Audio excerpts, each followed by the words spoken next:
টাকা কি কাছে বলে দিলে আপনারই লাভ, মানে 12% সুদ দেবো। হ্যাঁ 12% সুদ? তুমি একটু দাঁড়াও বাবু, বাইরে একটা পার্টি এসেছে, বলছে 10,000 টাকা নেবে, 8% সুদ দেবে। হ্যাঁ 8% সুদ? তাহলে দিয়ে দাও। বাবা এই নাও 10,000 টাকা। আর শোনো, মাসের 1 তারিখে কিন্তু কিস্তির টাকা দিতে হবে। ঠিক আছে মা। 1 মাস পর। কি হলো বৌমা, তুমি না বলেছিলা মাসের 1 তারিখে টাকা দেব এখন? একটু দাঁড়া দিচ্ছি।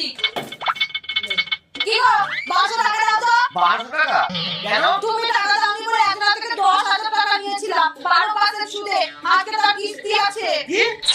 তোমার কি মাথা খারাপ আছে?